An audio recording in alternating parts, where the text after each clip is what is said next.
আজকের আমার রেসিপি ডিমের রাবড়ি বা ডিম দুধের লাচ্ছা। এই রেসিপিটা এতটাই হেলদি হয় এবং সুস্বাদু এবং কম সময়ের মধ্যে বানানো যায়। কাউকে যখন খাওয়াবেন সে বুঝতেই পারবে না যে এই লাচ্ছা বা রাবড়িটা শুধুমাত্র ডিম দিয়ে বানানো হয়েছে। চলুন তাহলে কিভাবে ডিমের লাচ্ছা বানিয়েছি দেখে নিই। এখানে লাচ্ছা বানানোর জন্য দুটো ডিম নিয়েছি।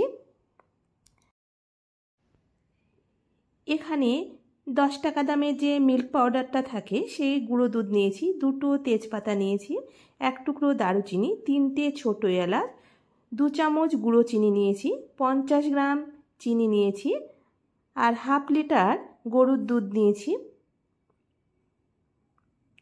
প্রথমে ডিমের ভেতরে গুঁড়ো চিনিটা দিয়ে ভালো করে ফেটিয়ে নেব। এখানে ডিমটা যত ভালো করে ফেটিয়ে নেবেন লাচ্ছাটা ততটা সুন্দর হবে। দেখুন ডিমটা ভালো করে ফেটিয়ে নিয়ে রেখে দিলাম।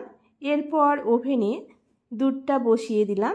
এখানে দুধটা প্রথমে হালকা গরম করে নিয়েছি, তারপর কিছুটা দুধ একটা ছোট বাটিতে আমি উঠিয়ে নিলাম।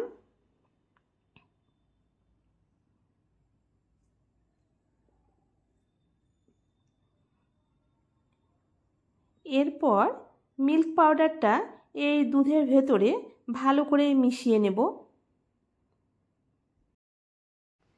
এই মিল্ক পাউডার হালকা গরম দুধে যদি আগে থেকে মিশিয়ে নেন তারপর এইভাবে দেন তাহলে আর দলা পাকানোর সম্ভাবনা থাকবে না।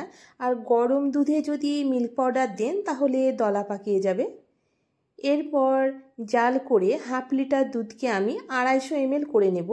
এরপর মশলাগুলো দিয়ে দিলাম, তারপর চিনি দিয়ে জাল করে নেব। এখানে মাঝে মাঝে নাড়াচাড়া করে দেব যাতে শর্টটা যেন না পড়ে।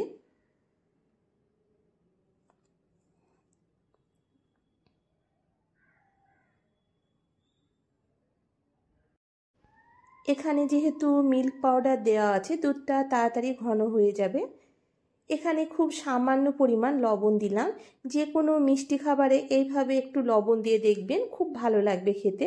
আর আপনারা যদি লবণটা পছন্দ না করেন তাহলে লবণটা না দিয়েও বানাতে পারেন। দেখুন এদিকে দুধটা ঘন করে নিয়ে আমি 250 ml করে নিয়েছি।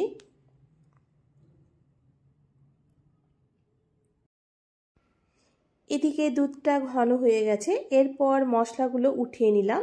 এই মশলাগুলো যখন লাচ্ছাটা খাওয়া যাবে মুখে পড়লে ভালো লাগবে না, তাই এইভাবে উঠিয়ে নেবেন তাহলে ভালো লাগবে। তারপর ফেটিয়ে রাখা ডিম দিলাম। এখানে ডিমটা একসঙ্গে দেবেন না, অল্প অল্প করে দেবেন আর খুব আলতো হাতে এইভাবে নাড়াচাড়া করে দেবেন।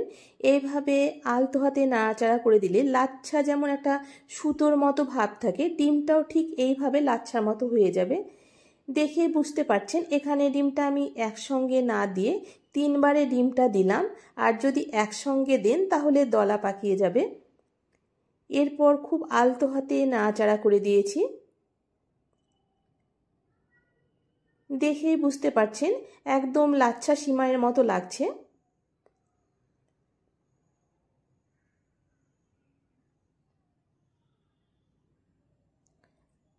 আপনারা এইভাবে দুধ ও ডিম দিয়ে একবার লাচ্ছা বানিয়ে দেখুন, আশা করছি ভালো লাগবে।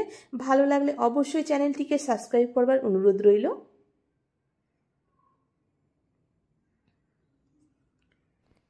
এরপর সামান্য কিশমিশ দেব। আপনারা কিশমিশটা না দিয়েও বানাতে পারেন, কিন্তু কিশমিশ দিলে খেতে ভালো লাগে।